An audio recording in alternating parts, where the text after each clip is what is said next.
Alors, partie cours sur la page 4, on avait déjà entamé les angles associés, donc je vais le refaire. Donc l'idée, c'est de placer les angles pour le premier, les angles pour x et pour x plus pi. Donc quand je place pour x, quand je fais l'angle x, rajouter pi, donc ça revient à rajouter un angle droit, un angle plat. Donc ça revient à faire tout ça. Là, on a bien x plus pi. Je vais prendre une écriture plus fine. Donc si on regarde le cosinus ici de x, le sinus de x, on fait la même chose avec cosinus et le sinus. Donc là, c'est le sinus de x plus pi. Et là, c'est le cosinus de x plus pi. On voit que les deux cosinus sont opposés. Cos de x, c'est moins cos de x plus pi, ou cos de x plus pi, c'est moins cos de x. Et le sinus de x plus pi, pareil, c'est l'opposé de sinus x. On fait la même chose pour le second. Cette fois, c'est pi moins x et x. Donc si je fais un angle x, et que je fais pi moins x, donc je fais un angle plat, et je retire x. Donc ce que je viens de faire, je vais le refaire. Après, ici c'est pi moins x. Maintenant je regarde le cosinus et le sinus. Je ne vais pas le refaire à chaque fois, je respecte le code couleur. On voit que les deux sinus sont égaux. Donc le sinus de pi moins x, pardon. Et là c'est le cosinus de pi moins x. On remarque que les deux cosinus sont opposés.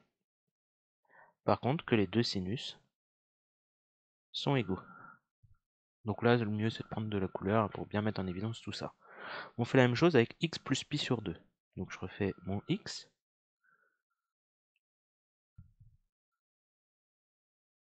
Et quand je rajoute pi sur 2, donc c'est comme si je rajoutais un angle droit. Donc là c'est x plus pi sur 2.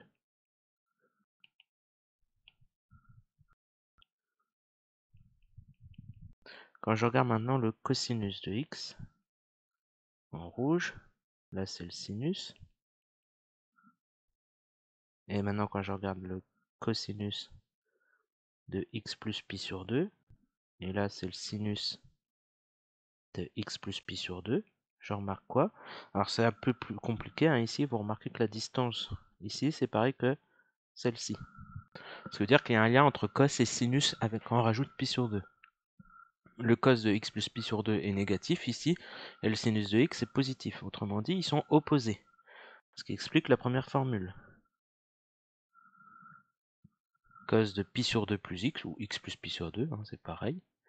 Eh ben, les deux, le cos et le sinus sont opposés ici.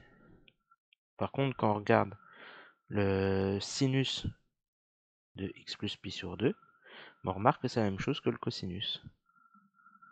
Alors, ne pas tout écrire hein, sur le dessin, hein, mettez juste les angles hein, avec les traits bleus et rouges. Ici, comme ça, on voit bien la référence. Ici, cos de x et sinus de x plus pi sur 2, c'est pareil. Alors, ça reste un dessin, c'est pas une preuve, mais c'est un moyen simple de retrouver ces formules-là. Maintenant, je fais pi sur 2 moins x. Donc, si je place x ici, pi sur 2 moins x, ben, je fais un angle droit et je retire x. Donc, pi sur 2 moins x à peu près là. Maintenant, je regarde cosinus et sinus. Je ne vais pas tout écrire. Et là, quand on regarde le cosinus, donc là, c'est cos de pi sur 2 moins x. On voit bien qu'il n'y a aucun rapport a priori avec le cos de x. Et là, c'est le sinus de pi sur 2 moins x. Vous remarquez quoi? Que quand je regarde le cosinus de pi sur 2 moins x, c'est la même chose que le sinus de x. Et quand je regarde le sinus de pi sur 2 moins x, c'est la même chose que le cosinus. Ce qui explique ces deux formules-là. Donc ça, faut vraiment prendre son temps pour bien les comprendre, ces formules. Faire un dessin à peu près correct, et on sait que quand il y a du pi sur 2, grosso modo, ça va échanger le cos et le sin à un signe près. Parce que vous voyez, dans l'exemple 3, il y a un signe moins qui est apparu à un moment donné, alors que dans l'exemple 4, non. Bon. Ça, faut savoir faire le dessin pour les 4 dessins, et avec les 4 dessins, retrouver les formules. Je vous rappelle qu'on en avait fait un peu plus tôt dans le cours. c'était pour x et moins x. Quand je prenais x et que je faisais moins x, remarquez que les deux cosinus, donc les deux cosinus étaient égaux. Par contre, les sinus ici sont opposés. Ce qui donnait automatiquement que cos de moins x c'était pareil que cos de x, les deux cosinus étaient égaux. Par contre, les deux sinus étaient opposés, c'est-à-dire sinus de moins x égale moins sinus de x.